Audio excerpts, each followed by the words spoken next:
Assalamualaikum. Sudah bisa kita mulai? Maaf, terlambat. Oke. Assalamualaikum warahmatullahi wabarakatuh. Alhamdulillah pada pagi ini kita akan mengadakan webinar ya kaitannya dengan kelas edukasi yang memang sudah rutin kita lakukan, kita laksanakan. Suara terdengar? Terdengar, Bu. Ya, oke. Pada hari ini kita akan mengangkat tema judul yaitu menjaga imunitas dan kebugaran pada saat puasa di masa pandemi. Terima kasih sebelumnya saya ucapkan kepada para pembicara yang sudah bisa meluangkan waktu untuk menjadi narasumber pada kelas edukasi ini. Yang pertama saya ucapkan terima kasih kepada Dr. Listia Tresnanti Mirta, spesialis KO ini kesehatan olahraga ya. Saya takut salah ini.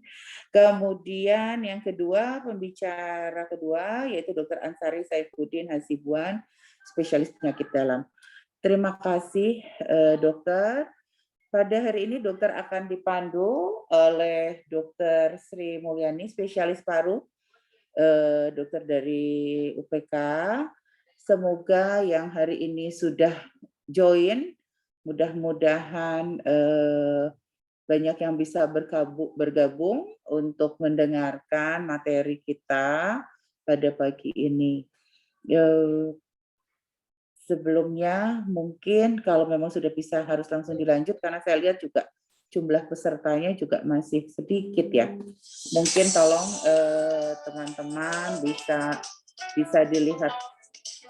dilihat kalau misalkan kelas edukasi ini bisa tepat nanti banyak juga yang bergabung. Terima kasih dari saya, semoga lancar hari ini. Sesuai dengan judul, selamat berpuasa, semoga tetap bugar di masa pandemi ini. Terima kasih. Assalamualaikum warahmatullahi wabarakatuh.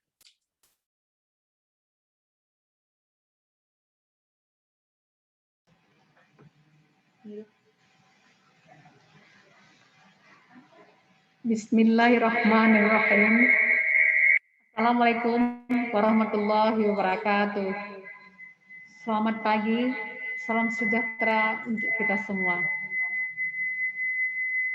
Terima kasih kepada pimpinan UPK, Dr. Gigi Indah, yang telah memberikan kesempatan kita semua untuk memberikan kelas edukasi bagi masyarakat. Dan terima kasih kepada pemateri, para undangan, dan peserta hadirin yang telah meluangkan waktu untuk berpartisipasi dalam kelas edukasi ini. Umat Islam sedang menjalankan ibadah puasa Ramadan 1442 Hijriah atau 2021 Masehi. Namun ada berbeda pada momen suci ini.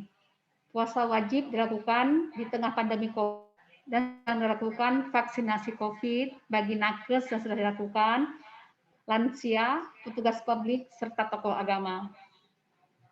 Agar bisa menjalankan ibadah saat Ramadan, mungkin kita perlu berupaya untuk menjaga kesehatan dan kebugaran tubuh. Hadirin peserta edukasi yang kami hormati, sebagaimana telah diumumkan, kelas edukasi pada hari ini mengambil tema menjaga kebugaran dan imunitas tubuh pada masa pandemi. Untuk itu, kita membutuhkan informasi untuk menyamakan persepsi, dan itulah yang kita harapkan dari kelas edukasi ini. Kelas edukasi ini sangat menarik karena akan diberikan oleh ahlinya, yaitu Dr. Listia Tresnanti Mirta, spesialis kedokteran olahraga, dan Dr. Ansari Saifuddin Hasibuan, spesialis penyakit dalam. Sebelum kita mulai, izinkan saya menyampaikan sedikit pengantar. Kelas edukasi ini sangat penting untuk diikuti karena banyak sekali informasi yang akan kita dapatkan. Informasi ini akan lebih dipahami jika ada diskusi efektif dan menarik. Penyampaian materi untuk setiap pembicara kami berikan waktu selama 30 menit. Sesi tanya jawab akan dibuka setelah kedua pembicara menyampaikan materi.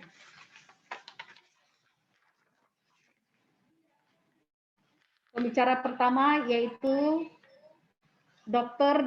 Yustia Tresnanti Mirta, spesialis kedokteran olahraga. Baiklah, saya akan membacakan CV beliau. Beliau adalah staf pengajar Departemen Ilmu Kedokteran Komunitas, Fakultas Kedokteran Universitas Indonesia, dan juga beliau Ketua KSM Kedokteran Olahraga Rumah Sakit Universitas Indonesia, serta Researchers Medical Technology Cluster IMERI, serta afiliasi Researchers Occupational and Environmental Health Cluster IMERI, dan beliau juga anggota ID Cabang Jakarta Pusat, serta member of American College of Sport Medicine atau AJSM, serta anggota Perhimpunan Dokter Spesialis Kedokteran Olahraga atau PDSKO. Dan beliau juga anggota Perhimpunan Kedokteran Komunitas atau anggota Perhimpunan Dokter Kedokteran Komunitas dan Kesehatan Masyarakat Indonesia atau PDKMI Regional 3.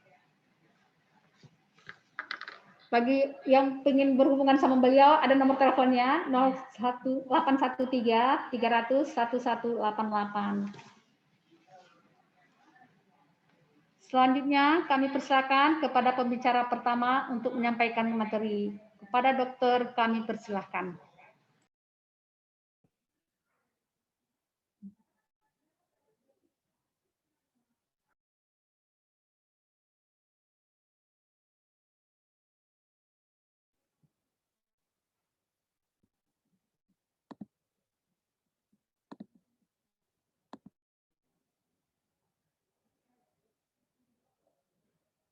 Assalamualaikum warahmatullahi wabarakatuh. Selamat pagi semuanya. Pada pagi hari yang cerah ini saya mendapatkan tugas untuk menyampaikan mengenai kiat bugar di bulan puasa. Ini adalah Ramadan kedua di bulan pandemi dan tentu penting untuk mengetahui cara agar kita bisa tetap bugar melalui pendekatan aktivitas fisik, latihan fisik, dan olahraga. Seperti yang kita sering dengar bahwa berpuasa dikatakan menyebabkan kinerja terganggu. Apakah memang benar demikian? Padahal seharusnya berpuasa bukan menjadi alasan untuk menjadi malas dan tidak produktif. Dan sebetulnya bekerja saat puasa ini menjadi lebih efisien karena waktu yang terbuang tidak banyak. Hanya memang beberapa kendala yang muncul adalah yang pertama mengantuk di setelah bekerja, kemudian susah konsentrasi dan stamina yang cepat menurun. Apakah keadaan ini yang disebut bugar?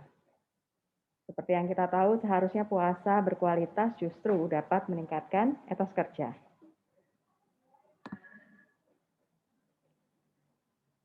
Puasa Ramadan ini adalah bentuk puasa intermittent dengan penyesuaian pola makan normal menjadi pola makan malam yang eksklusif. Di sini terjadi keadaan depresi dan depresi glikogen hati secara intermittent. Pada pagi hari, puasa ditandai dengan dominasi karbohidrat sebagai bahan bakar utama. Sedangkan lemak menjadi lebih penting menjelang sore dan waktu berbuka puasa. Ini yang harus kita ketahui tentang puasa Ramadan.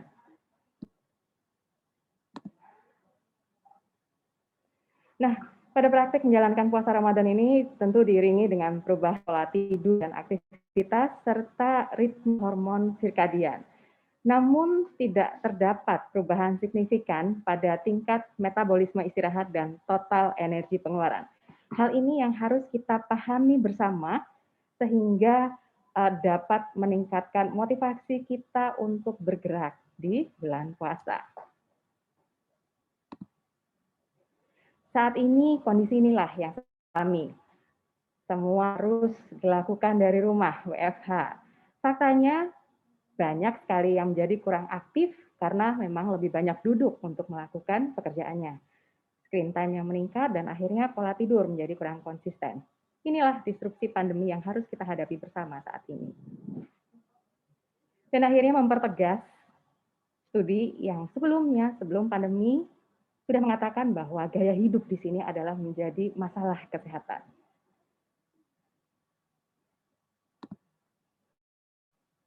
Data dari Diskesdas juga menunjukkan hal tersebut.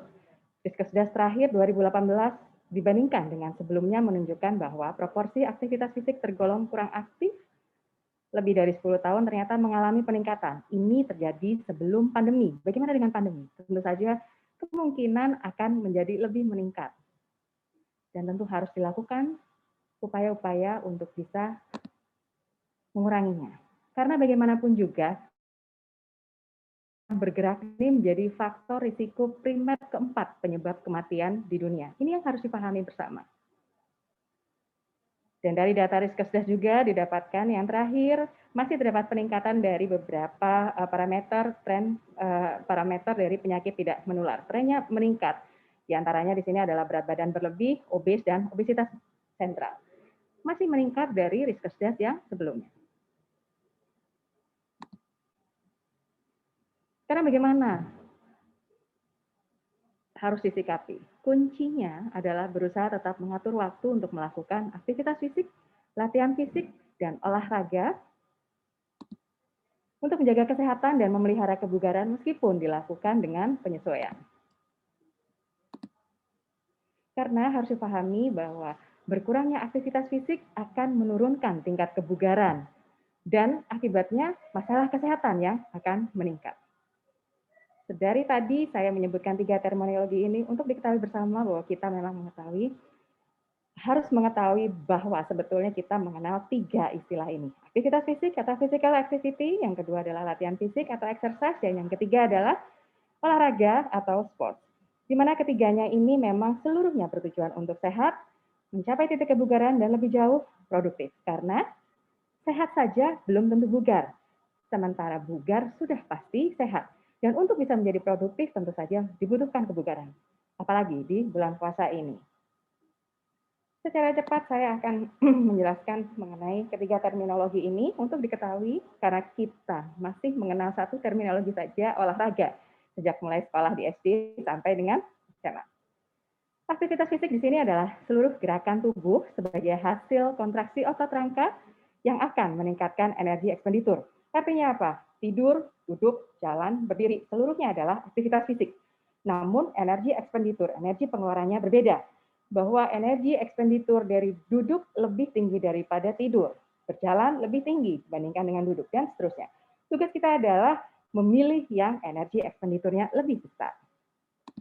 Berikutnya latihan fisik atau physical exercise. Di sini adalah aktivitas fisik yang sudah terencana, terstruktur, dengan gerakan yang dilakukan berulang untuk memperbaiki atau memelihara komponen kebugaran jasmani.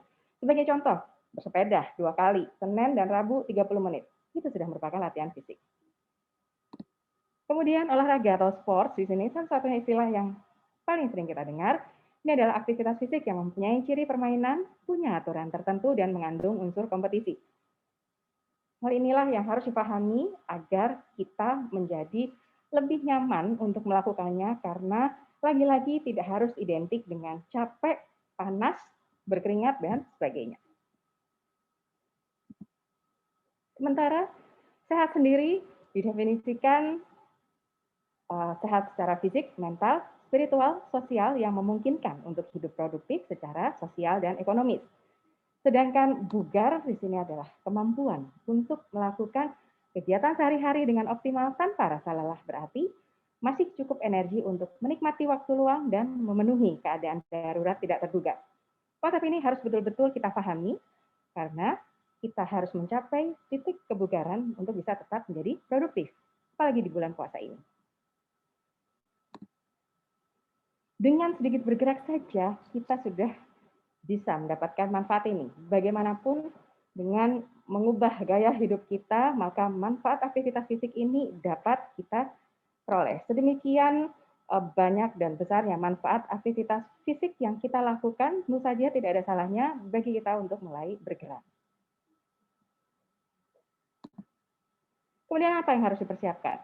Yang pertama adalah kesehatan, yang kedua adalah kebugaran. Kesehatan meliputi jasmani, rohani, dan sosial, sedangkan kebugaran di sini meliputi ketahanan jantung paru, kekuatan, dan kelenturan. Dan untuk memulai seluruhnya ini tentu saja diperlukan persiapan khusus agar apa? Agar terjamin keamanan dan kenyamanan bagi siapapun yang melakukan latihan fisik tersebut. 7 pertanyaan sederhana untuk diri sendiri yang dikembangkan oleh Parview untuk kesiapan dalam melakukan latihan yang harus dijawab dengan jujur oleh siapapun yang akan melakukannya. Ketika ada satu saja jawaban ya, maka sebaiknya dilakukan pemeriksaan terlebih dahulu ke dokter atau tenaga kesehatan untuk memastikan bahwa ya ini adalah betul-betul memang iya yang menunjukkan adanya gangguan atau penyakit tertentu, bukan iya yang semu. Sekali lagi untuk menjamin keselamatan dan keamanan dari pelaksananya.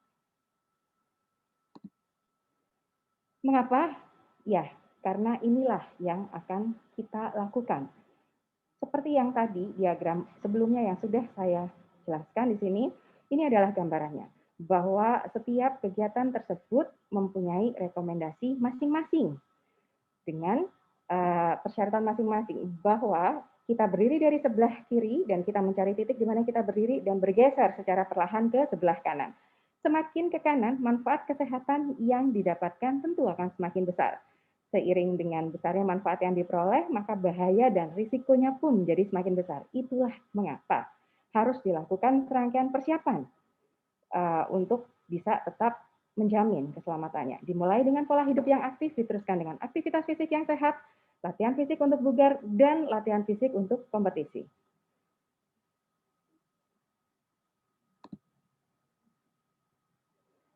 Kemudian lebih jauh kita harus mengenal juga tipe aktivitas dan latihan fisik. Terdapat 3 tipe aktivitas fisik yang utama dengan ditambah 1 bagi yang sudah memasuki usia lansia.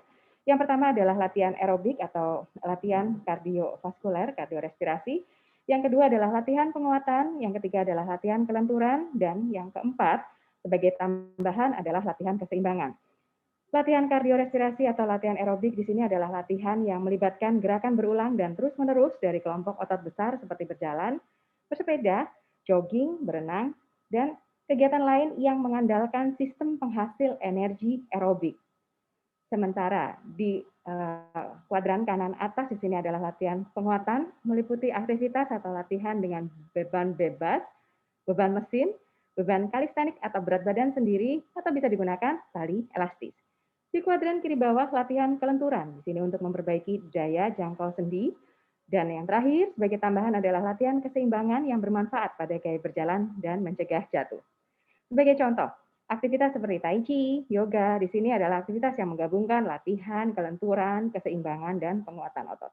Konsep ini harus dipahami karena 3 yang utama harus kita penuhi ditambah 1 apabila memang sudah memasuki masa lansia. Ini adalah latihan fisik untuk meningkatkan imunitas tubuh, di sini dengan kunci intensitas yang sedang, dilakukan secara teratur 30 menit per hari, minimal 3 kali per minggu. Sebagai contoh, jalan kaki, bersepeda, yoga, berenang, atau kegiatan olahraga low impact lainnya. Di sini latihan akan meningkatkan pengaturan sistem imun sekaligus menunda kemunculan disfungsi tubuh terkait dengan pertambahan usia. Sebagai contoh lain yang saat ini marak di masa pandemi adalah bersepeda, bahwa bersepeda secara teratur ternyata memiliki risiko sekitar 15% lebih sedikit terkena serangan jantung daripada yang bukan pengendara sepeda.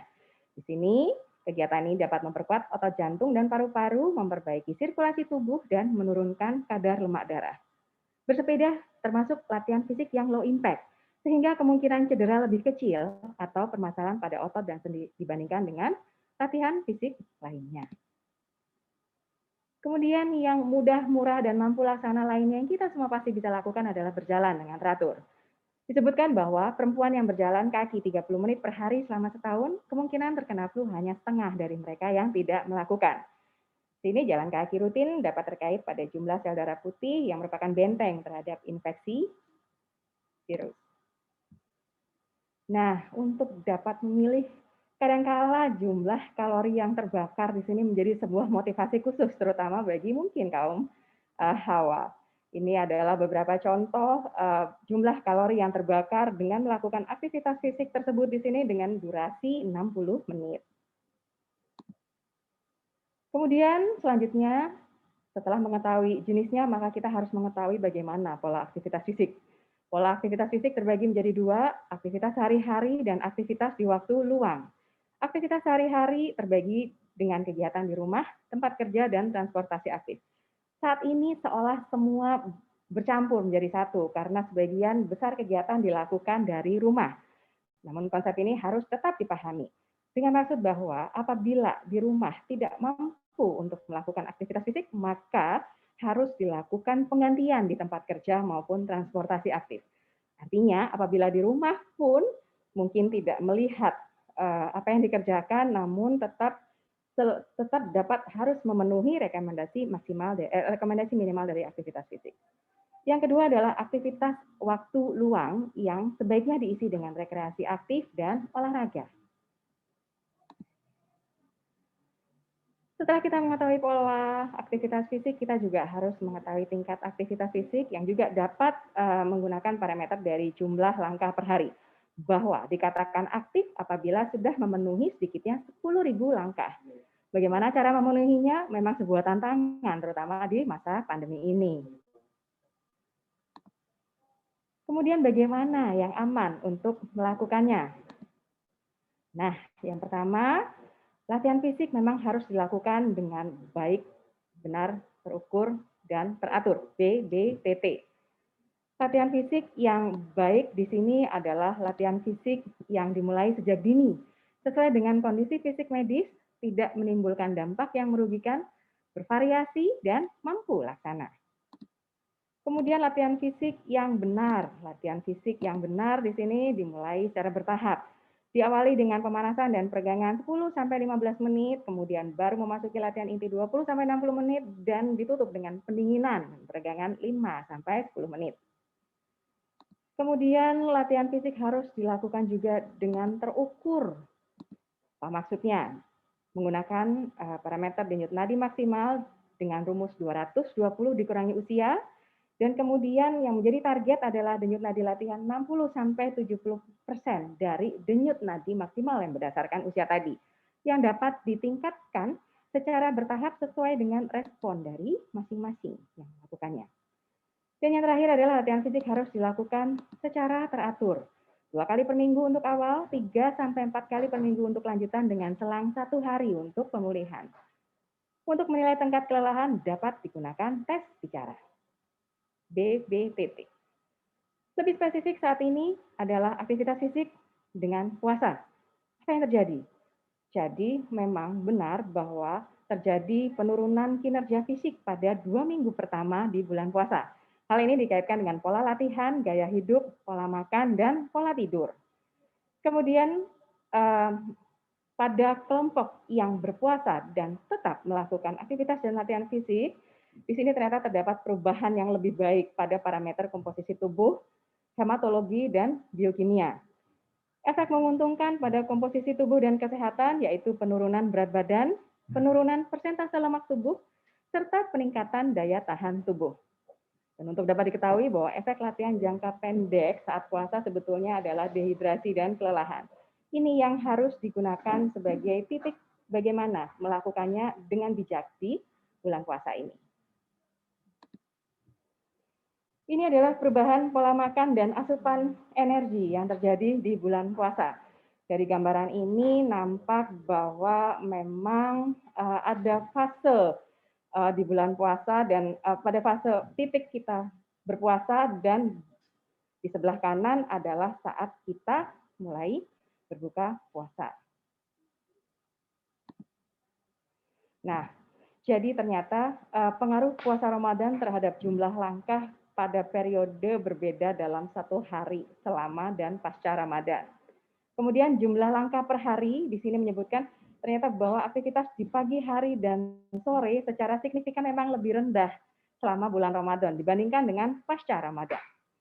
Aktivitas di malam hari lebih tinggi selama Ramadan, namun ternyata tidak ada beda yang signifikan selama dan periode pasca Ramadan. Kemudian juga tidak ada perbedaan ternyata pada tingkat metabolisme istirahat dan total energi pengeluaran selama dan pasca Ramadan. Jadi dari semua ini tidak ada kontraindikasi untuk melakukan aktivitas dan latihan fisik serta olahraga di bulan puasa ini. Hanya memang perlu dilakukan pengaturan. Karena pada saat puasa, asupan makanan dan minuman berkurang, energi yang dimiliki memang lebih sedikit. Di sini kewajiban akan bagaimana caranya? Yang pertama, frekuensi latihan dilakukan tidak sesering bulan-bulan puasa. Kemudian yang kedua, intensitas yang diatur menjadi lebih ringan. Yang ketiga, waktu latihan yang diatur lebih singkat. Dan yang keempat, memilih jenis latihan kardio respirasi atau aerobik yang sudah saya jelaskan sebelumnya. Nah, kemudian bagaimana caranya? Ada beberapa tujuan ketika melakukan aktivitas dan latihan fisik ini. Apabila tujuannya adalah untuk menjaga kebugaran dan kesehatan tubuh, dapat dilakukan minimal 3 kali dalam seminggu di pagi hari. Mengapa di pagi? Karena sudah dalam kondisi segar dan di sini diharapkan tidak menimbulkan haus yang berlebihan. Dapat dilakukan latihan fisik ringan setelah sahur atau sholat subuh selama 10-15 menit, maksimal 30 menit saja, dengan komposisi 70% latihan kardio respirasi dan 30% latihan penguatan. Misalnya jalan kaki, lari-lari kecil di tempat. Kemudian berikutnya, apabila memang tujuannya adalah untuk mempertahankan kekuatan otot, di sini dapat dilakukan sore hari dengan latihan fisik intensitas agak berat dibandingkan dengan pagi hari, dilakukan sebelum buka puasa, minimal 30 menit, maksimal 1,5 sampai 2 jam dengan komposisi yang berimbang antara latihan kardiorespirasi dan latihan penguatan. Nah, di sini misalnya bisa lari, sepak bola, bola basket, latihan pembentukan otot, atau latihan lain yang memang menjadi minat kita. Dan apabila tujuannya untuk meningkatkan kekuatan dan massa otot, maka bisa dilakukan sore hari setelah buka puasa dengan intensitas yang agak berat, antara 30 sampai 60 menit, dengan komposisi yang lebih besar pada latihan penguatan dan diimbangi dengan latihan kardio respirasi. Kemudian ini adalah zona latihan yang diharapkan, jadi memang yang diutamakan pada bulan puasa ini adalah latihan kardio respirasi. Kemudian ini adalah cara untuk mengukur target latihan dari denyut jantung maksimal berdasarkan usia 220 dikurangi usia yang dapat dilakukan dengan pengukuran kemampuan maksimal kerja jantung dengan mengetahui nadi sebelum, nadi istirahat, nadi sebelum latihan, dan nadi setelah latihan sebagai parameter untuk mengetahui keamanannya. Selain itu, untuk mengukur intensitas latihan juga dapat menggunakan RPE, Rating Perceived Exertion. Di sini merupakan tingkat pengerahan tenaga yang dirasakan oleh individu untuk pemantauan selama sesi latihan kebugaran fungsional. Ini memang merupakan pengukuran yang subjektif, namun sudah diobjektifkan dengan menggunakan gambar yang ada di sebelah kanan. Kemudian selain itu yang lebih mudah lagi untuk mengetahui apakah latihan ini sudah masuk ke intensitas sedang yang memang diharapkan, menggunakan tes bicara saat melakukan aktivitas atau latihan fisik. Dikatakan aktivitas aerobik sedang jika masih dapat berbicara tapi tidak bisa bernyanyi sambil beraktivitas atau melakukan latihan. Dikatakan aktivitasnya sudah menjadi lebih kuat jika hanya bisa mengucapkan beberapa kata sambil beraktivitas. Kemudian sudah melebihi batas maksimum latihan fisik jika tidak dapat lagi berbicara saat beraktivitas, dan sebaliknya tidak bisa melakukan latihan fisik cukup intens jika masih dapat bernyanyi sambil beraktivitas, bahkan mungkin bisa sampai banyak lagu. Tentu hal ini harus ditambah. Nah, ini adalah panduan latihan fisik di tempat umum apabila memang sudah jenuh melakukannya di rumah. Panduan ini dikeluarkan oleh Perhimpunan Dokter Spesialis Kedokteran Olahraga bahwa yang tetap dianjurkan di sini adalah melakukan aktivitas dan latihan fisik di rumah. Kemudian apabila memang ingin melakukannya di tempat umum, pastikan bahwa diri Anda sehat dan fit, dan kemudian memilih zona hijau untuk menjamin keamanannya. Kemudian melakukan latihan fisik dapat dilakukan dengan sendiri atau dengan anggota keluarga dengan melakukan pembatasan jarak fisik minimal 2 meter. Kemudian sebagai simpulan dari sesi ini adalah yang pertama, bahwa kebugaran jasmani dapat diperoleh dengan melakukan latihan fisik dengan baik, benar, terukur, dan teratur. Kemudian bahwa kondisi puasa memang mengubah metabolisme protein, lemak, glukosa, serta respon hormonal yang terkait. Bahwa puasa Ramadan ternyata tidak memiliki efek merugikan pada asupan energi total, asupan karbohidrat dan protein, latensi dan efisiensi tidur, skor RPI, dan status perasaan. Namun, durasi tidur dan total asupan lemak ternyata dikatakan relatif meningkat selama bulan Ramadan. Sehingga perlu dilakukan latihan fisik selama bulan puasa dengan penyesuaian. Yang pertama, frekuensi tidak sesering pada bulan biasa, intensitas lebih ringan, waktu lebih singkat, dengan memilih jenis latihan yang bersifat kardiorespirasi. Jadi, membuat tubuh tetap aktif bergerak saat menjalankan ibadah puasa akan menjaga kebugaran tubuh dan meningkatkan produktivitas. Demikian yang dapat saya sampaikan pada sesi ini. Waktu saya kembalikan kepada moderator. Assalamualaikum warahmatullahi wabarakatuh.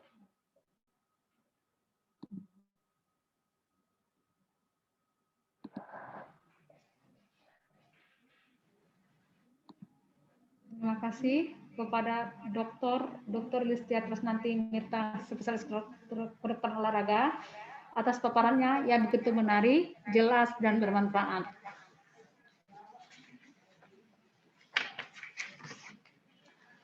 Selanjutnya, mari kita simak materi dari pembicara kedua yang terhormat kepada Dr. Ansari Saifuddin Hasibuan, spesialis penyakit dalam. Sebelumnya, kami membacakan kurikulum vitae beliau.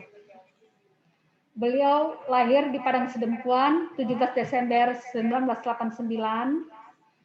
Riwayat pendidikan, lamanya beliau di Medan, setelah itu dokter umum di Fakultas Kedokteran UI pada tahun 2006 sampai 2011, dan melanjutkan program pendidikan spesialis ilmu penyakit dalam di UI juga pada Juli 2014 sampai Juli 2019. Beliau bekerja di Rumah Sakit MMC Kuningan, dokter jaga part-time dari 2019 sampai sekarang, serta instruktur pelatihan bantuan hidup dasar BSMI Jakarta Raya 2012 sampai sekarang. Dan beliau juga staf medis divisi alergi imunologi klinik Departemen Ilmu Penyakit Dalam FKUI RSCM.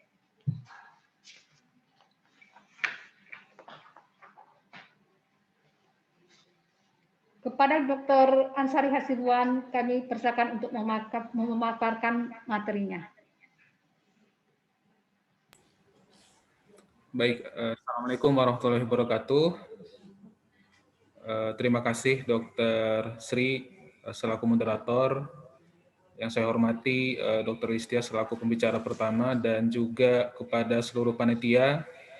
Terima kasih sudah mengundang saya untuk mungkin sharing sedikit mengenai menjaga imunitas di bulan puasa dalam era pandemi.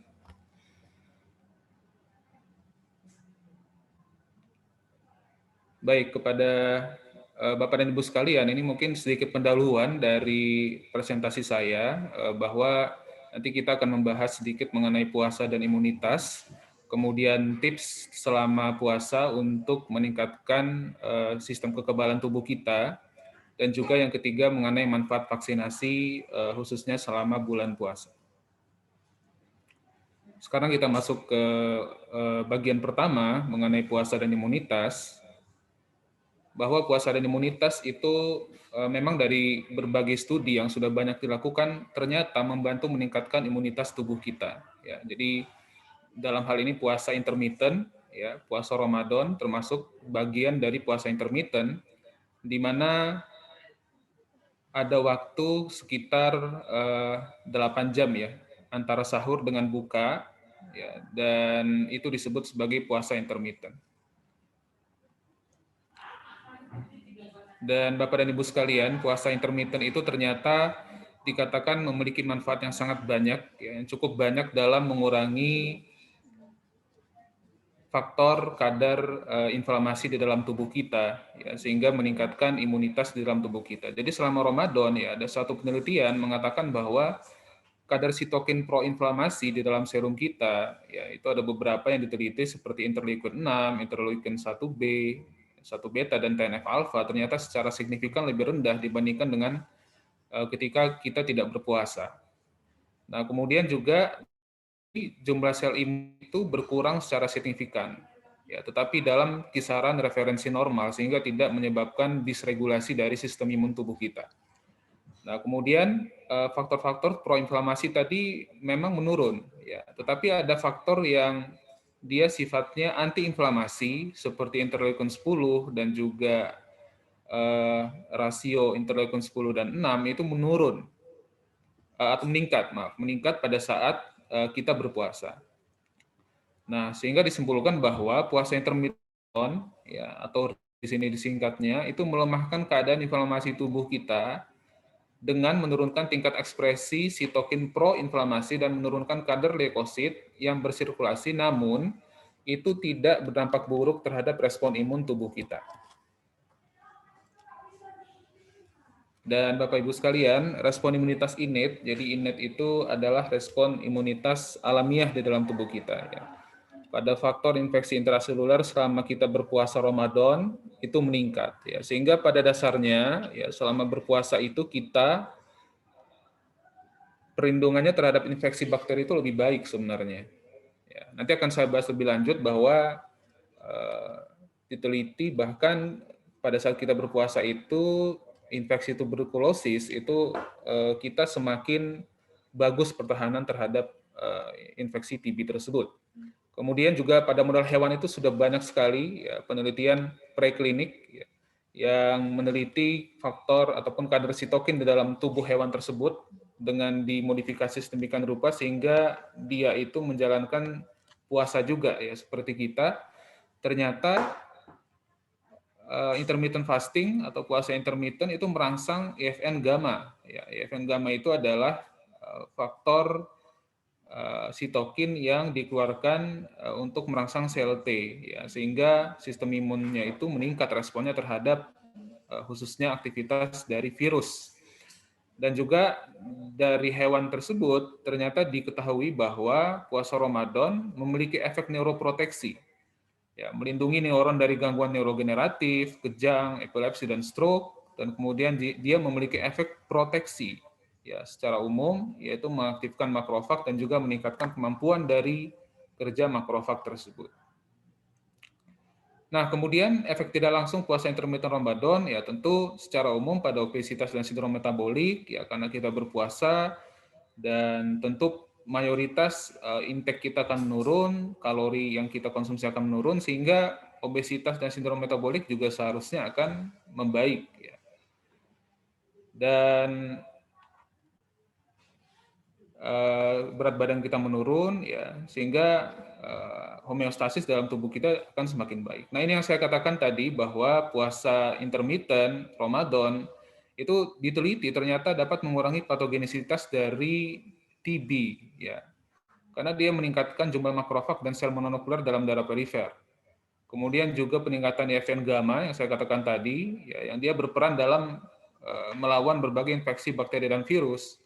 Dan kemudian puasa itu juga meningkatkan efek antiinflamasi dalam tubuh kita dan juga menurunkan laju penuaan biologis, ya, sehingga meringankan dan mungkin membalikkan berbagai gangguan autoimun serta imunosenesan dan juga membunuh sel-sel yang rusak dan tua dan juga menggantinya dengan sel yang baik. Nah, tentu yang harus diperhatikan bahwa dampak puasa Ramadan yang saya katakan tadi itu akan bervariasi pada setiap orang, ya.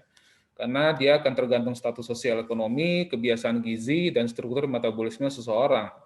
Ya, tentu kita tidak bisa menyamakan antara orang yang dia puasanya betul-betul memang terjaga dengan orang yang berpuasa, ya, namun mungkin dia sahur, puasa, kemudian pas bukanya dia tanda kutip balas dendam seperti itu ya. Ya tentu kita tidak bisa menyamakan seperti itu karena jika dia tidak baik pola puasanya, berbukanya, maka tentu efek positif dari puasa Ramadan tadi itu akan berkurang. Dan ini merupakan gambaran ataupun diagram yang menyimpulkan efek dari puasa Ramadan secara keseluruhan. Ya. Dalam diagram ini bisa dilihat intinya bahwa puasa Ramadan tersebut mengurangi ya, sitokin-sitokin pro-inflamasi dalam tubuh kita. Ya, kemudian juga puasa Ramadan itu walaupun dia menurunkan sitokin pro-inflamasi, namun dia tidak memiliki efek yang negatif terhadap aktivitas neutrofil dalam tubuh kita atau sel darah putih dalam tubuh kita. Bahkan dia dapat meningkatkan aktivitas dari makrofag di dalam tubuh kita. Dan dia juga diteliti ternyata memiliki efek yang positif terhadap perlawanan tubuh kita melawan bakteri Mycobacterium tuberculosis. Dan efek positif lainnya terhadap imunoglobulin dalam tubuh kita. Nah, ini mungkin sedikit tips selama puasa ya kepada Bapak Ibu sekalian. Ya tentu ini mungkin secara umum saja ya selama pandemi Covid. Sebelum kita puasa, tentu ada beberapa hal yang harus diperhatikan untuk meningkatkan sistem imun tubuh kita. Yang pertama, ya kita harus tinggal di rumah sebisa mungkin, kurangi aktivitas yang berkerumunan, minum air putih secukupnya, yang cukup 8 gelas sehari, ya, makan sayur dan buah yang banyak, olahraga, ya mungkin tadi sudah dijelaskan oleh Dr. Listia secara detail, kemudian tidur yang cukup, tidak merokok, minum vitamin suplemen yang sesuai, ya tidak berlebihan, karena banyak kasus yang saya temukan mungkin karena paranoid dengan COVID akhirnya minum suplemennya berlebihan ya. Jadi vitamin C-nya 2 gram misalnya sehari selama sebulan ya, tentu itu akan menimbulkan efek samping ya kepada lambungnya dan sebagainya. Jadi tentu masalah suplemen ini harus diperhatikan betul ya, jangan sampai karena ketakutan terkena satu infeksi kemudian berlebihan konsumsinya ya. Jadi segala hal yang berlebihan itu ya seperti kata Rasul itu akan berakibat baik untuk kita, berakibat buruk untuk kita ya. Jadi semuanya itu harus seimbang ya dan memang sesuai dengan dosisnya. Nah, kemudian konsultasikan ke dokter jika ada keluhan dan vaksinasi. Nah, ini vaksinasi akan saya bahas di sub bagian dari pembahasan saya berikutnya. Nah, ini mungkin tips ya selama puasa Bapak Ibu sekalian sangat dianjurkan untuk makan sahur ya. Karena memang ini juga sunnah Rasul ya bahwa kita saat puasa Ramadan itu sangat dianjurkan untuk makan sahur.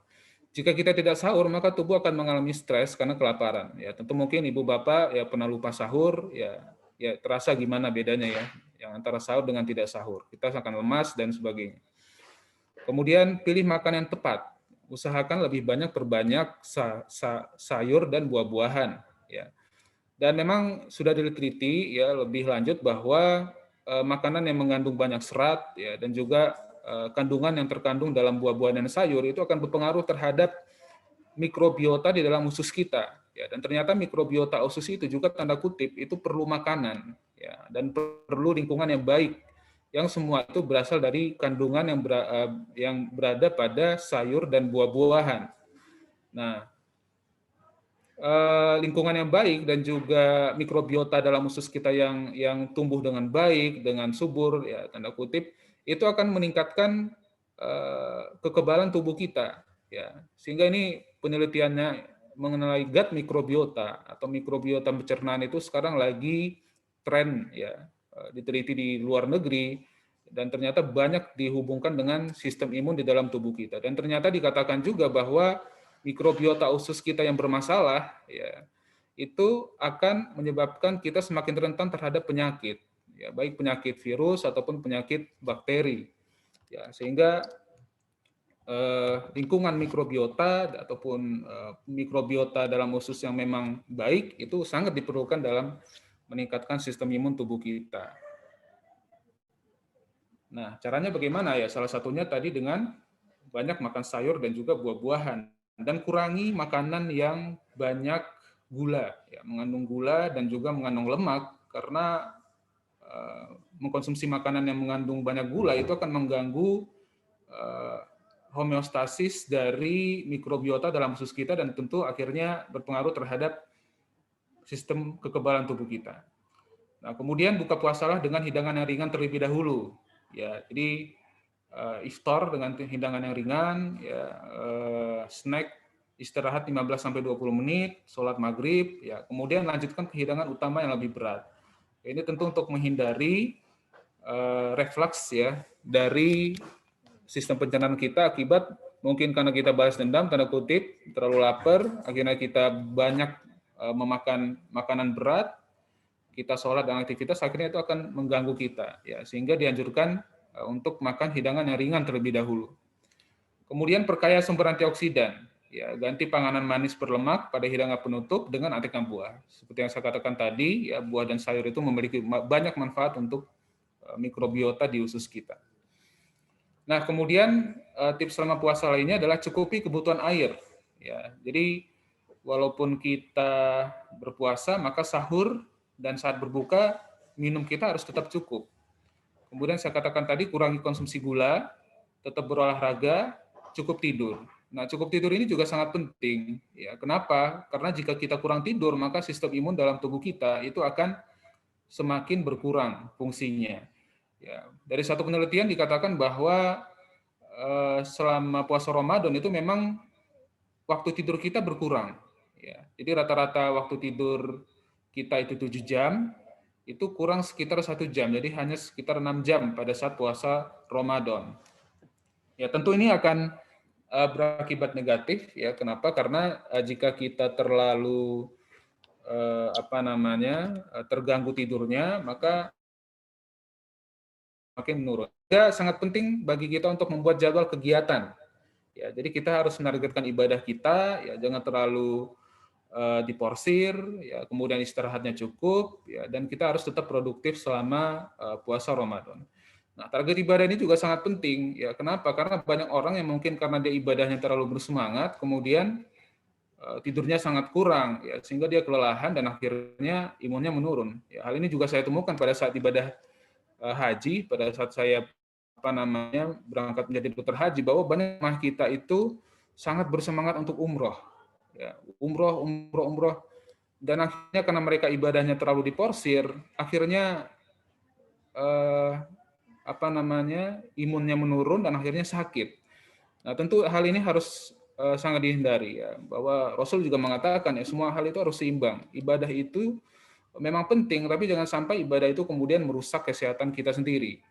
Ya, sehingga hal ini harus diperhatikan, keseimbangan antara ibadah dan kesehatan kita. Kemudian hindari stres psikologis, ya, karena stres itu akan juga terhadap imun kita, dan konsumsi suplemen jika perlu dan secukupnya. Nah, kemudian saya masuk ke vaksinasi, ya, ini mungkin subbagian terakhir. Jadi Bapak Ibu sekalian, ya, imunitas itu kita peroleh itu dari dua hal, ya. Yang pertama imunitas alamiah atau natural, imunitas artifisial atau adaptif.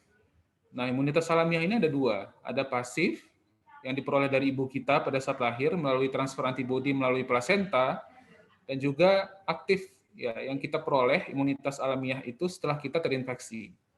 Kemudian imunitas adaptif, ya, itu kita peroleh dari dua, ada pasif dan aktif. Pasif itu kita peroleh dari injeksi antibodi dan juga imunisasi pasif, ya, seperti imunoglobulin dan lain-lain. Kemudian imunitas adaptif yang aktif kita peroleh dari vaksinasi, dan ini kita dipaparkan dengan antigen, ya, sehingga tubuh kita mengandalkan antigen tersebut dan akhirnya membentuk kekebalan terhadap antigen tersebut. Nah, ini adalah keuntungan imunisasi aktif atau vaksinasi, ya, tentu proteksinya jangka panjang, murah dan efektif, dan aman, ya. Kenapa murah? Ya, tentu jika dibandingkan dengan kita sakit, maka cost benefit-nya itu jauh lebih besar, ya.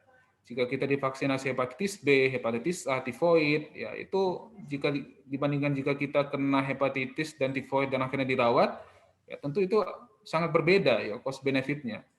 Ya, sehingga sangat dianjurkan untuk dilakukan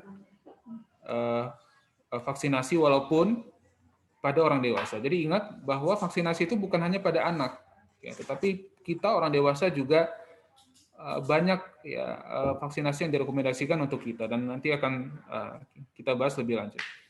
Dan tentu terkait pandemi, ya, bahwa sekarang sudah dimulai program vaksinasi COVID untuk masyarakat Indonesia, dan tentu Bapak dan Ibu sekalian sudah tahu bahwa program ini dimulai pada 13 Januari 2021 dengan diberikannya vaksinasi COVID kepada Presiden kita Joko Widodo, ya. Dan uji klinis juga sudah dilakukan, ya, bahwa vaksin COVID itu halal, ya Sinovac itu suci dan halal, AstraZeneca juga difatwakan oleh MUI itu boleh ya digunakan dalam keadaan darurat, dalam hal ini ya tentu pandemi COVID, dan efikasi dari Sinovac itu 65,3% dan efek sampingnya sangat minimal ya. Jadi efek sampingnya lokal ataupun sistemik, namun minimal ya. Jadi hanya nyeri lokal ataupun rasa fatigue, mialgia ya. Dan kemudian antibodi yang terbentuk itu serokonversi sangat baik ya, lebih dari 95%. Dan efikasinya 65,3% yang diperoleh dari Sinovac ini, dan tentu ini sudah melewati ambang batas dari WHO yang mencapai 50%. Ya. Dan ini AstraZeneca, ya bagi Bapak dan Ibu yang belum divaksin Sinovac, mungkin nanti akan divaksin AstraZeneca. Dan ini memang yang menjadi problem pada vaksin AstraZeneca adalah kejadian trombosis. Ya, ini sedikit heboh ya di luar negeri. Namun tidak perlu khawatir karena kejadian ini sangat jarang. Ya, dari ratusan ribu atau bahkan jutaan itu mungkin hanya 1-2 yang mengalami kejadian trombosis. Dan dari European Medical Agency ataupun BPOM-nya benua Eropa, ya, negara-negara Eropa sudah mengeluarkan statement bahwa manfaat ataupun benefit yang diperoleh dari AstraZeneca yaitu jauh lebih besar daripada risiko trombosis. Dan juga nanti sebentar lagi dari Perhimpunan Penyakit Dalam Indonesia, ya, dari PABDI juga akan mengeluarkan statement ya, bahwa pada dasarnya memang AstraZeneca ini manfaatnya lebih besar daripada risikonya, termasuk trombosis. Ya, namun harus diperhatikan pada orang-orang dengan risiko trombosis, ya, seperti stroke dan lain-lain, yaitu nanti harus memperoleh surat keterangan layak vaksin dari dokter yang merawat. Dan ya tentu ini merupakan salah satu tujuan kenapa kita harus divaksin, ya, khususnya vaksinasi COVID adalah untuk membentuk herd immunity. Ya, karena kita ingin ya orang-orang yang tidak divaksin itu dapat terlindungi ya dari infeksi, dan minimal 70% ya populasi Indonesia itu harus divaksin oleh vaksin COVID-19 ya, agar rantai transmisi dari infeksi COVID-19 itu dapat diputus.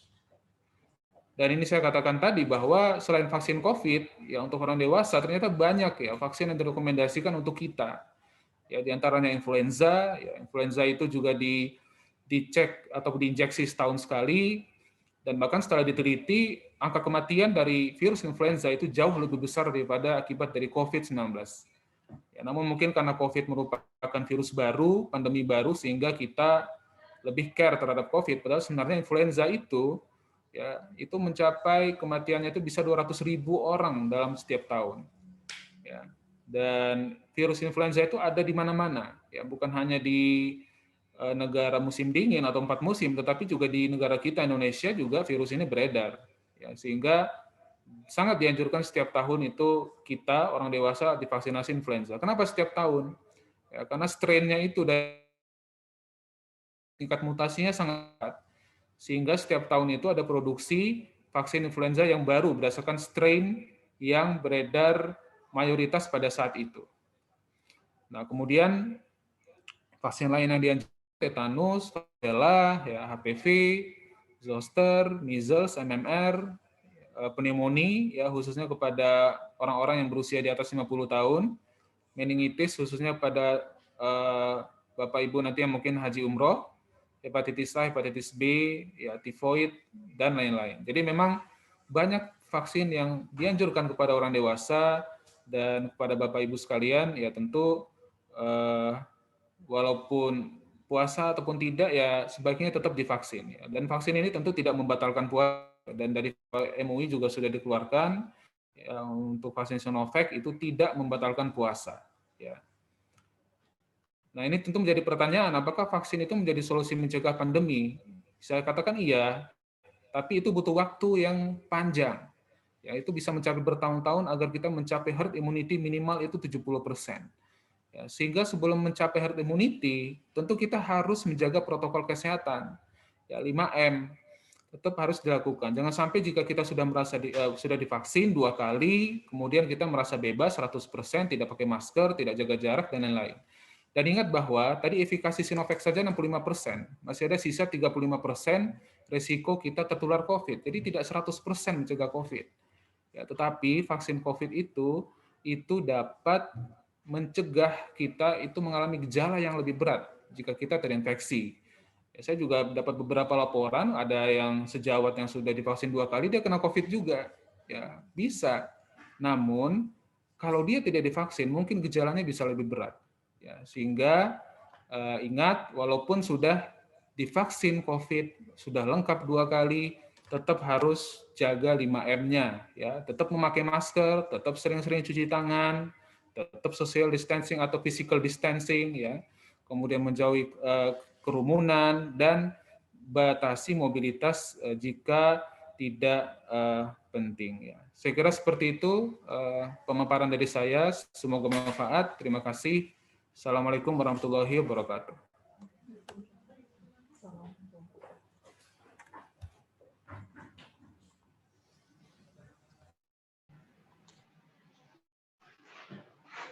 Terima kasih kepada Dr. Ansari yang semakin memperkaya wawasan kita semua. Peserta kelas edukasi yang saya hormati, demikianlah pemaparan materi yang kedua pada hari ini. Ini tiba saatnya kita masuk pada sesi tanya jawab. Baiklah, kita langsung saja mulai sesi diskusi ini. Saya persilakan kepada peserta kelas edukasi untuk bertanya langsung atau melalui kolom chatting.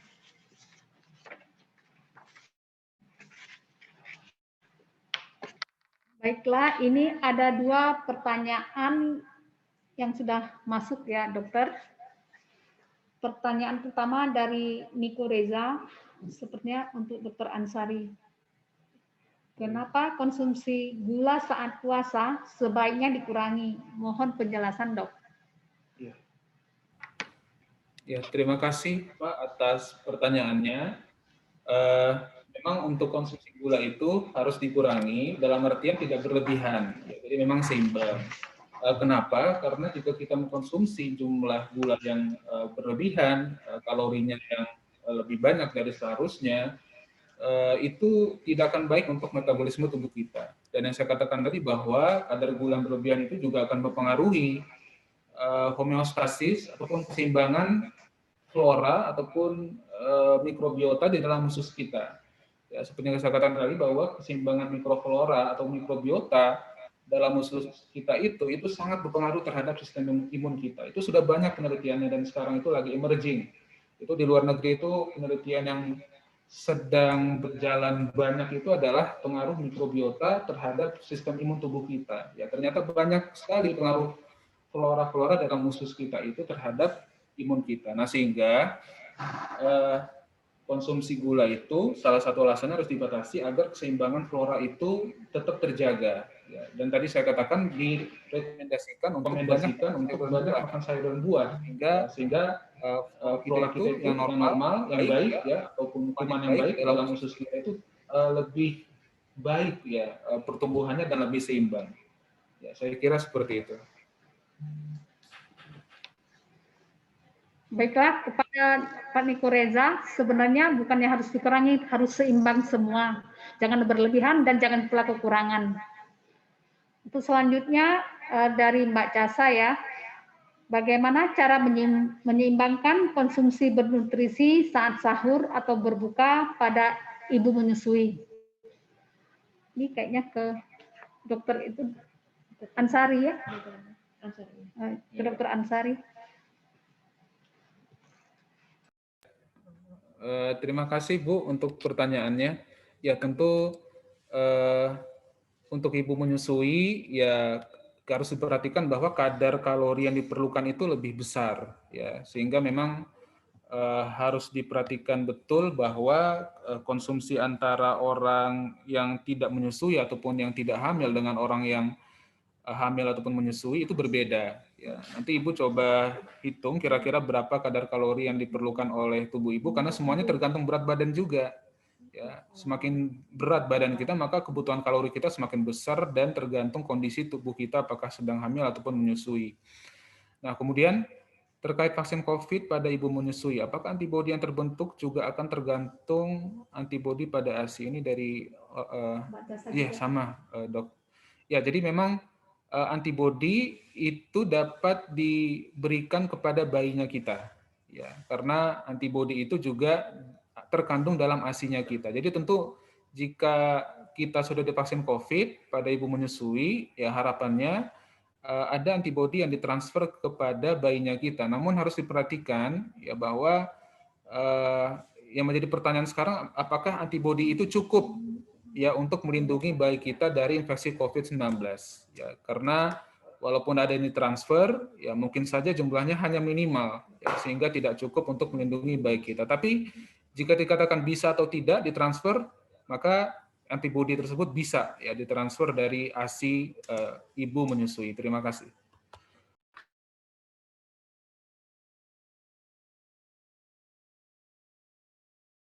Dr. Listia Tresnanti Mirta, yaitu Dok, bagaimana aktivitas fisik atau olahraga yang tepat untuk orang yang menderita asam urat di kaki? Diet makanan apa yang diperlukan selama puasa? Baik, terima kasih untuk Ibu Siti Khadijah. Aktivitas fisik, latihan fisik atau olahraga yang tepat untuk yang menderita asam urat di sini tentu saja ketika saat itu masih tinggi kadar asam uratnya, maka tentu saja adalah latihan-latihan yang tidak membebani tungkai bawah tentu saja. Kemudian untuk dietnya tentu diet rendah purin, jadi menghindari yang kadar purinnya tinggi. Nah, kalau yang pasti begini, untuk yang saya akan menjawab lebih spesifik untuk aktivitas fisik, latihan fisiknya saja di sini.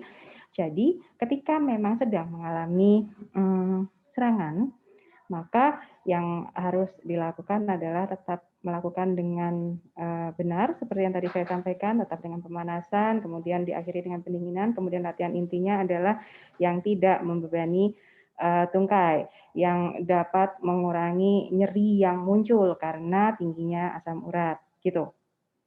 Semoga menjawab, Bu Siti Khadijah.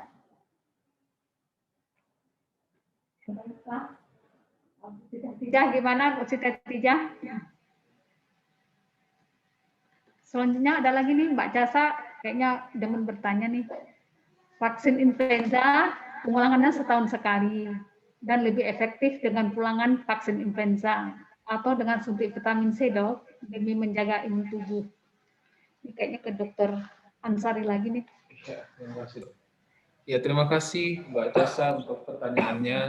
Jadi memang kalau dikatakan yang mana lebih baik antara vitamin C atau vaksin influenza untuk melindungi kita terhadap influenza, ya tentu yang lebih baik adalah lebih spesifik. Ya, lebih spesifik dalam artian antibodi yang dibentuk memang spesifik untuk influenza dan itu kita peroleh dari vaksin. Ya, jadi memang vaksin influenza itu diulang sekali. Ya, saya kira untuk influenza itu akan lebih efektif karena dia lebih namanya spesifik ataupun lebih untuk melindungi terhadap influenza. Vitamin C silakan saja disuntik, ya, namun ini memang perlindungannya secara umum, ya, secara umum bukan hanya untuk influenza tetapi untuk virus lainnya. Terima kasih. Jadi Dok, vitamin C bisa disuntik mungkin setiap bulan ya? Atau ada takaran kapan disuntik vitamin C? Kalau influenza yang jelas setahun sekali. Vitamin C bagaimana Dok? Berapa ada ringnya enggak Dok? Sebenarnya kalau untuk suntik vitamin C sendiri ya tidak direkomendasikan untuk secara rutin karena bisa juga kita peroleh kan dari oral juga ya dan juga dari secara alami. Jadi memang kalau ditanya berapa kali disuntik tiap bulan ataupun berapa minggu itu saya tidak menemukan rekomendasi terkait, Dok.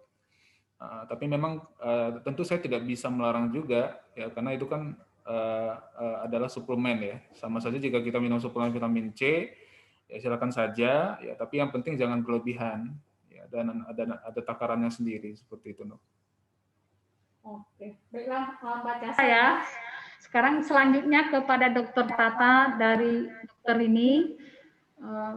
Dokter Tata, pertanyaannya gini, aktivitas fisik 30 menit sehari, kalau misalkan di 15 menit pagi hari, 15 menit sore hari, bisa atau enggak? Atau sekaligus 30 menit? Oke, baik.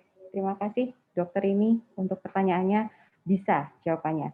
Jadi dari studi sudah disebutkan bahwa 1 kali 30 menit manfaatnya sama dengan 3 kali 10 dan 2 kali 15. Rangkaian terkecilnya adalah 10 menit.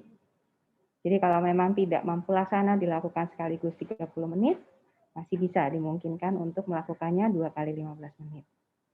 Semoga menjawab, Dokter ini. Oke, terima kasih kepada Dokter Tata. Ini selanjutnya juga ada bertanya, bagaimana cara minum OAD selama berpuasa pada pasien DM usia 65 tahun? Ya, terima kasih atas pertanyaannya Bu Putu. Ya, terima kasih. Jadi memang tentu untuk obat diabetes ini, ya, yang pertama kita harus tahu kondisi dari pasien terkait, ya, karena tiap pasien itu berbeda-beda, ya, apalagi usia 65 tahun. Tetapi yang harus diperhatikan bahwa usia 65 tahun itu target gula darahnya itu tidak setinggi, tidak perlu serendah orang-orang yang dewasa muda. Jadi jangan terlalu rendah. Justru kalau orang-orang lansia itu kalau terlalu rendah, risikonya lebih tinggi daripada orang-orang yang dewasa muda. Sehingga targetnya kalau HbA1c, ya HbA1c itu adalah pemeriksaan untuk menilai kadar gula kita dalam 3 bulan. Kalau orang dewasa muda mungkin sekitar di bawah 7, maka orang lansia itu sekitar di bawah 8 itu udah bagus. Ya, itu harus diperhatikan ya, bahwa jangan terlalu khawatir. Ini kenapa nih gulanya kok rasanya tinggi-tinggi terus, HbA1c-nya kok di atas 7. Untuk usia 65 itu udah bagus sebenarnya ya. Jadi harus diperhatikan seperti itu. Kemudian cara minumnya ya harus diperhatikan juga. Ini obatnya apa dulu, Bu? Karena tiap obat itu tentu berbeda-beda. Kalau misalnya metformin, ya metformin itu obat yang biasanya kita resepkan pada orang-orang naif ataupun orang-orang yang baru kita ketahui ada DM. Biasanya awalnya kita mulai dengan metformin. Maka jika dia dosisnya 3 kali 500, ya, jadi tentu ada pagi, siang, dan sore, maka kita dapat berikan ya dibagi 2 jadinya. Ya, jadi 1 tablet sebelum sahur atau setelah sahur dan 2 tablet setelah buka. Seperti itu. Kalau misalnya dia minum glimepirid, ya glimepirid minum sebelum sarapan, ya maka tentu kita berikannya sebelum sahur, ya. Atau jika kita khawatir gulanya nanti takut terlalu rendah pada saat dia berpuasa, takutnya pas siangnya nanti terjadi hipoglikemia, maka bisa kita berikan sebelum buka, ya. Jadi resiko hipoglikemianya lebih rendah, seperti itu. Jadi memang tergantung obatnya, Bu, ya. Dan harus diperhatikan bagaimana tingkat kontrol pasien ini pada saat itu. Terima kasih. Terima kasih kepada Bu Niluh ya, udah dijawab. Berarti yang paling penting kalau orang tua itu HbA1c-nya kurang dari 8 dan pada orang dewasa muda kurang dari 7. Ya, Dok ya? Iya, targetnya lebih ketat untuk dewasa muda. Ya, targetnya lebih ketat untuk yang dewasa muda, kata dokternya lagi. Selanjutnya kepada Dokter Tata lagi. Ini Mbak Casa nih kayaknya demen nih. Jika tangga seperti menyapu-nyapu, beres-beres atau bermain dengan anak, apakah bisa dikategorikan dengan aktivitas fisik? Mohon arahannya, Dok. Ya, terima kasih, Dok. Terima kasih Mbak Casa untuk pertanyaannya. Saya jawab bisa. Memang ini tergolong sebagai aktivitas fisik. Menyapu, beres-beres, pokoknya pekerjaan rumah tangga, begitu. Itu memang aktivitas fisik. Yang tugas kita milih yang energi ekspenditurnya gede, gitu.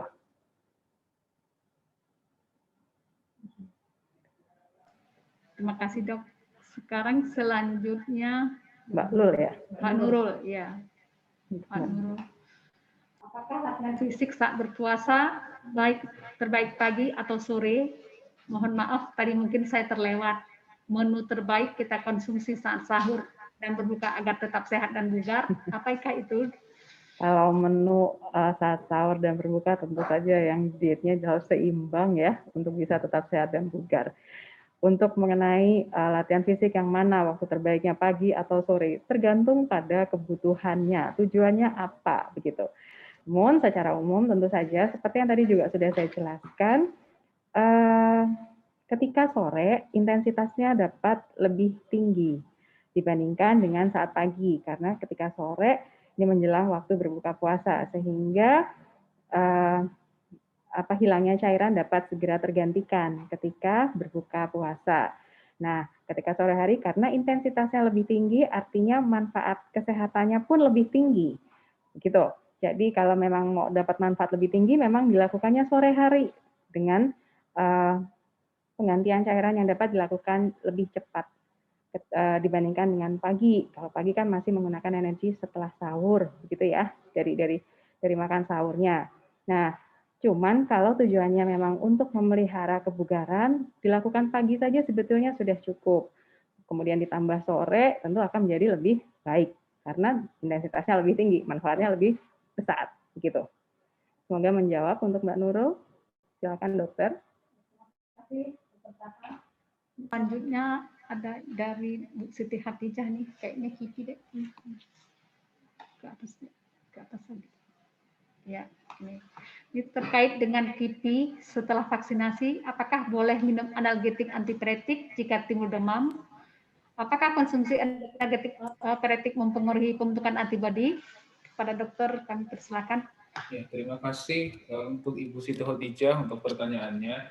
Jadi memang KIPI yang paling umum itu, yang paling banyak kita temukan adalah reaksi lokal. Ya, lokal itu adalah nyeri di tempat suntikan, kemudian beberapa juga melaporkan ngantuk. Ya, mungkin ada yang mengantuk habis vaksin, dok. Ya. Yaitu ngantuk itu jangan heran karena itu merupakan respon tubuh kita ya, karena respon tubuh kita membentuk sistem imun, akibatnya ngantuk.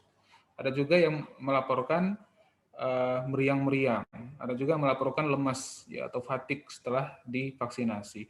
Ya, kemudian ya, apakah boleh minum analgetik? Ya, silakan Bu. Ya, tidak masalah. Jadi jika timbul demam, silakan minum analgetik, antipiretik, dan itu tidak akan mengganggu pembentukan antibodi dalam tubuh kita. Yang tidak boleh diminum obat ya setelah vaksinasi itu adalah imunosupresan. Ya, imunosupresan itu seperti apa? Contohnya metilprednisolon, prednison, ya, ataupun obat-obatan lain seperti methotrexate, ya, ataupun obat-obatan lupus ya seperti mofetil-mecofenolat, kemudian apalagi tuximab dan lain-lain. Nah, itu tidak boleh, ataupun anti kanker ya siklofosfamid dan juga obat-obatan kemo itu tidak boleh. Kenapa tidak boleh? Karena jika dipakai obat-obatan tersebut akan mempengaruhi pembentukan antibodi dalam tubuh kita karena dia mengurangi kerja sistem imun dalam tubuh kita. Namanya juga imunosupresan. Imunosupresan itu mensupres sistem imun kita ya, sehingga obat-obatan itu tidak boleh. Tapi kalau untuk obat paracetamol, ibuprofen dan lain-lain itu silakan ya diminum karena tidak akan mempengaruhi pembentukan antibodi. Terima kasih. Bu Dija, setiap ada misalnya kipi-kipi ringan, kadang-kadang kita juga ada tuh kipi misalnya pusing. Iya, kita berikan paracetamol atau kita berikan obat lambung, bisa mempengaruhi nggak itu, dok? Enggak, dok. Nggak, berarti bisa kita berikan ya? Iya. Oke, terima kasih, dok. Nah, ini ada lagi dari Winda ya, untuk Dokter Tata. Saat kapan kita harus berhenti berolahraga? Karena pada saat saya berolahraga, misalnya HIIT, jantung terasa sedikit sakit dan kurang nyaman. Terima kasih. Terima kasih. Mbak Winda ya, Winanda. Ya, ini berarti sudah tanda sebetulnya kalau memang harus dihentikan. Bahkan sebetulnya kalau sudah seperti ini lebih dari sekali, harusnya menjawab 7 pertanyaan yang tadi, PARQ sudah ada 1 ya, ini harusnya memang tidak melakukan terlebih dahulu dan harus melakukan pemeriksaan bahwa ini harus disingkirkan dulu penyakit-penyakit yang mungkin terjadi. Jadi betul-betul aman ketika melakukannya. Gitu. Semoga menjawab, Mbak Winanda. Terima kasih, dokter. Oh, ada di situ ternyata. Ini pada Dokter Ansari ya, apakah jika sayur dan buah biji sama dimakan langsung sama manfaatnya, mengingat anak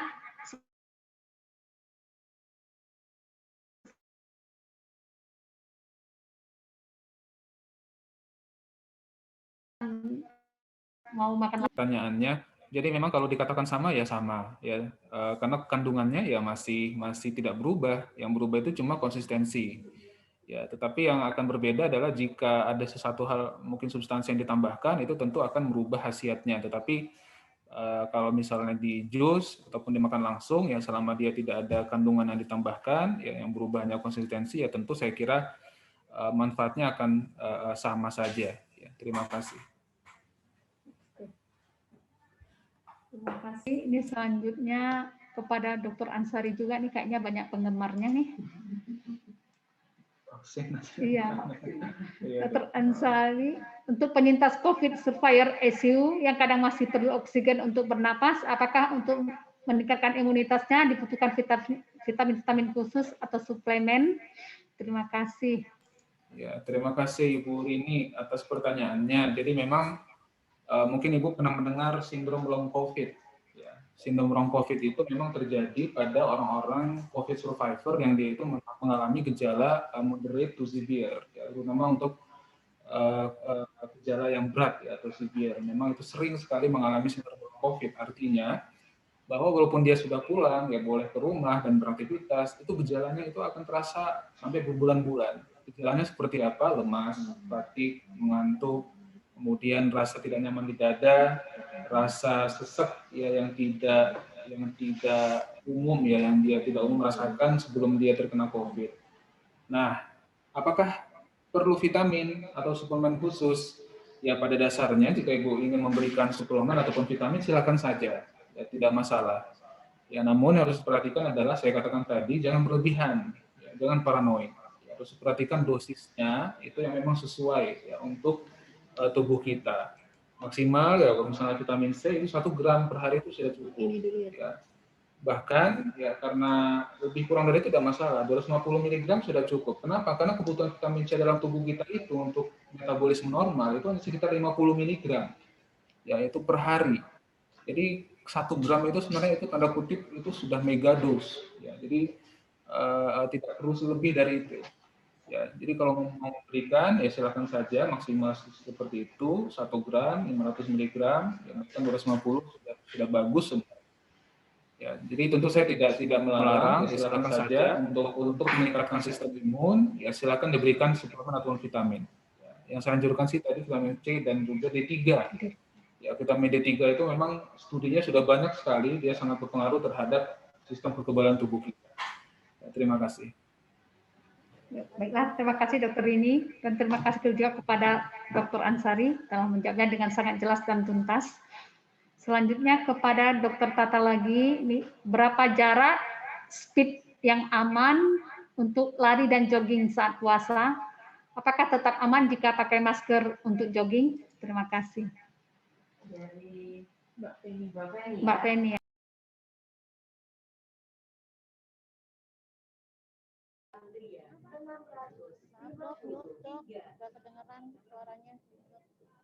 Ya. Ya, oke. Jarak dan speed yang aman. Nah, sekarang kalau ngomong ini masalah speed, tentu saja akan saya kembalikan bahwa yang menjadi rekomendasi yang aman di sini untuk meningkatkan imunitas adalah intensitas sedang. Jadi, yang dilihat adalah intensitasnya, begitu. 220 dikurangi usia dan 60-70% dari hasil denyut jantung maksimal tadi. Itu adalah yang menjadi target dan yang menjadi batas aman untuk melakukannya di masa pandemi dan puasa pula, begitu. Terus kemudian apakah tetap aman jika menggunakan masker untuk jogging? Untuk intensitas sedang masih aman. Demikian. Jadi dan memang anjurannya adalah memang masih menggunakan masker dalam keadaan pandemi seperti ini, kecuali memang bisa dipastikan bahwa zona untuk melakukannya adalah zona yang betul-betul hijau. Gitu. Nah, masker masih dianjurkan untuk intensitas sedang, yang artinya betul-betul harus dijaga secara simpel mungkin menggunakan swab test tadi. Tapi kalau intensitasnya sudah melebihi intensitas sedang, tentu saja penggunaan masker ini akan mempunyai resiko demikian. Dan kalau memang tujuannya untuk meningkatkan imunitas, menjaga kebugaran, intensitas sedang sudah cukup sehingga menggunakan masker masih dimungkinkan. Semoga menjawab Mbak Penny. Oke, terima kasih Dr. Tata dengan Mbak Penny dengan atas pertanyaannya. Ada ralat dari Mbak Penny di bawah. Ada 2 pertanyaan dari Mbak Penny. Ada. Pertanyaan yang sama ya. Maaf, yang atas ada ralat. Oh, ada ralat, Dok. Ya, karena kalau lari pakai masker nafasnya susah. Ya, mungkin saya tambahkan sekaligus di sini. Masalah nafas susah ini adalah masalah pembiasaan. Jadi memang betul sekali akan terasa ngep ya, mungkin bahasanya seperti itu. Itulah mengapa penting untuk menjaga intensitas dan perlu pembiasaan. Kalau memang misalnya 30 menit ya jangan langsung 30 menit gitu, dicoba sebentar dulu untuk tubuh memang bisa beradaptasi dengan penggunaan masker itu, sekaligus betul-betul bisa menjaga jogging itu dalam intensitas sedang. Nanti kalau misalnya belum terbiasa menggunakan itu, hawanya adalah hawa joggingnya udah lebih kencang ya pasti akan lebih ngep. Jadi memang harus dibiasakan dulu melakukan jogging dengan intensitas sedang dengan menggunakan masker tersebut. Semoga bisa menjawab ya Mbak Penny. Oke, terima kasih Dok. Ini kepada Dokter izin bertanya, saya penyintas COVID dan telah negatif sejak Juli 2020. Selain itu juga pernah sakit Guillain-Barré ya, tahun 2013 dan sudah sembuh. Hingga saat ini tidak ada gejala lagi. Pertanyaannya, bolehkah saya ikut program vaksinasi? Kepada Dr. Ansori. Ya, terima kasih Pak Zulkifli atas pertanyaannya. Jadi memang untuk autoimun ini agak sulit Pak. Dalam artian begini, direkomendasi itu untuk autoimun yang mengalami remisi total itu boleh untuk vaksinasi COVID. Namun yang menjadi problem di sini adalah menentukan remisinya itu, ya karena remisi itu untuk autoimun itu per individu itu punya karakteristik sendiri ya. Walaupun memang di teori itu ada ya poin A, B, C, D itu bagaimana sih ciri-ciri remisi dan sebagainya ya. Tapi tentu tiap orang itu orang-orang autoimun itu dia unik ya. Jadi tiap individu punya karakteristik sendiri ya. Sehingga Bapak saran saya kalau misalnya memang mau vaksinasi konsul dulu ke dokter yang merawat Bapak. Ya, yang pernah mungkin diagnosis Bapak autoimun, GBS, ya konsul dulu walaupun Bapak tidak ada gejala ya. Karena khawatirnya jika nanti Bapak divaksin maka gejalanya akan timbul. Ya, oleh karena itu surat keterangan dari dokter yang ahli memang di bidang GBS dan neuro mungkin ya itu sangat penting dalam hal ini ya untuk menentukan apakah Bapak betul-betul remisi atau tidak dan bisa divaksinasi COVID-19. Ya, terima kasih.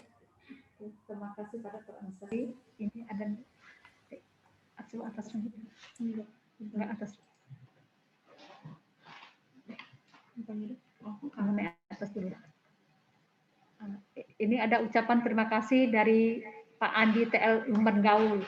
Terima kasih untuk New Education to Dr. Ansari dan Dr. Listia.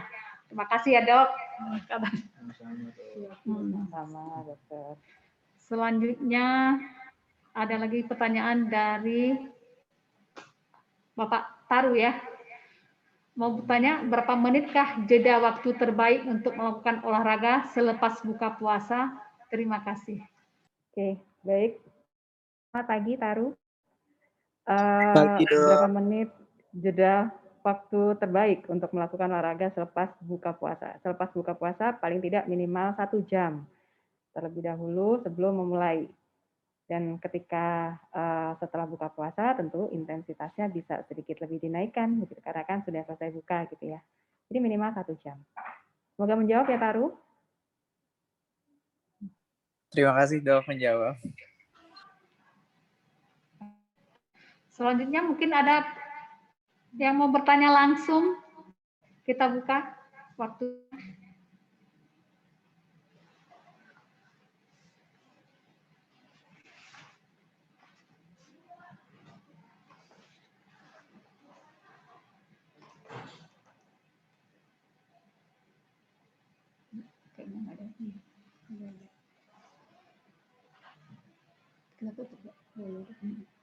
Kita tutup Dok ya. Sebelum sesi ini kita akhiri, saya akan coba menyimpulkan hasil kelas edukasi kali ini. bentuk puasa atau intermittent dengan penyesuaian pola makan normal menjadi pola makan malam adalah eksklusif. Saat kita puasa, kita bisa melakukan latihan fisik, yaitu misalnya latihan exercise, aktivitas fisik sehari-hari, misalnya nyapu, ngepel, dan olahraga sport yang punya takarannya. Yang paling mudah yaitu berjalan. Wanita yang berjalan 30 menit per hari selama setahun punya dampak bisa mencegah flu. Karena jalan kaki rutin bisa meningkatkan sel darah putih dan benteng terhadap infeksi. Tidak ada kontraindikasi untuk melakukan olahraga saat puasa. Cara mengukurnya itu dengan denyut jantung maksimal, yaitu 220 kurang dari usia. Puasa intermittent lebih kurang 13 jam meningkatkan imunitas tubuh. Dan puasa juga melemahkan sistem inflamasi atau meningkatkan imun sistem. Dengan puasa menurunkan patogenesis Mycobacterium tuberculosis. Berpuasa sangat dianjurkan makan sahur. Saat berpuasa kita harus cukupi kebutuhan air, kurangi konsumsi gula, tetap berolahraga, cukup tidur, buatlah jadwal kegiatan untuk target ibadah serta istirahat agar tetap produktif. Hindari stres psikologis dan konsumsi suplemen jika perlu, asal tidak berlebihan. Bagi teman-teman yang belum sempat nonton atau nontonnya di tengah atau terlambat, rekamannya ada di YouTube UPK. Para hadirin sekalian, sekali lagi kami mengucapkan terima kasih kepada para pemateri dan juga seluruh hadirin yang telah berpartisipasi dalam kelas edukasi kali ini. Akhirnya, saya selaku moderator mewakili UPK, mohon maaf atas segala kekurangan dan kekhilafan kami. Kami tutup dengan alhamdulillah. Semoga kita dapat bertemu kembali dalam kelas edukasi lainnya. Sedikit saya berpantun ya. Anak itik main di sawah, anak ayam main di batu. Wabillahi taufik wal hidayah. Wassalamualaikum warahmatullahi wabarakatuh. Waalaikumsalam.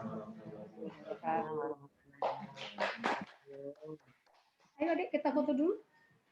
Sebelum keluar kita foto dulu ya.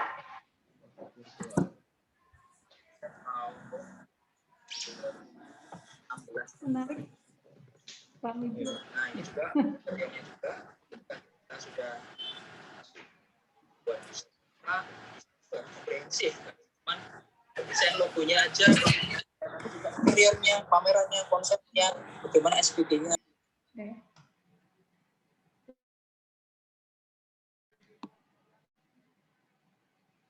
Terima kasih teman-teman bisa live dari kelas edukasi ini ya. Assalamualaikum warahmatullahi wabarakatuh. Waalaikumsalam.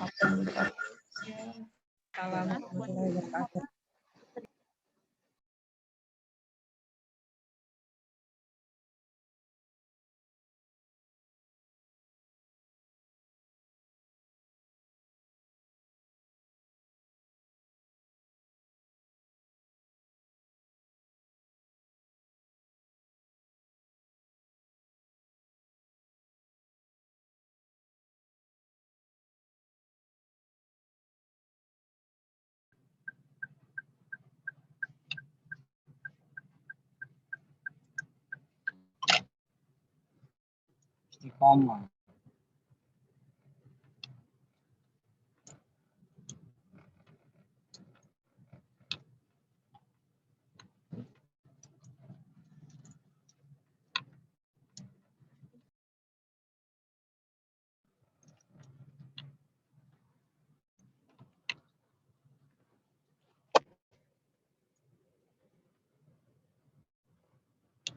Baca apa benda ini yang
Aduh, jaringan nggak bagus lagi.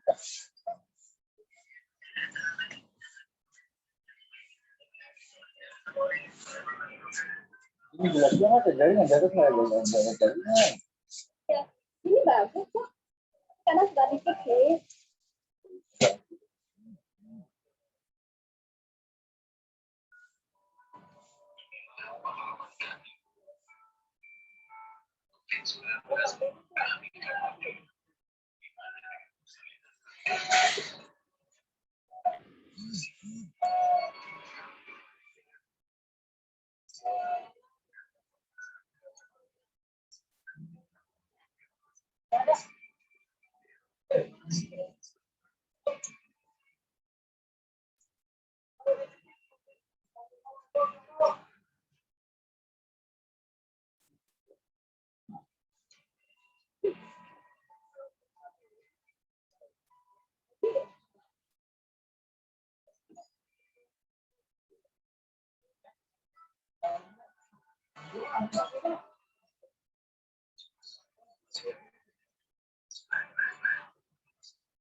Terima kasih Pak Andi. Udah. Tadi dulu, jangan kita tulis.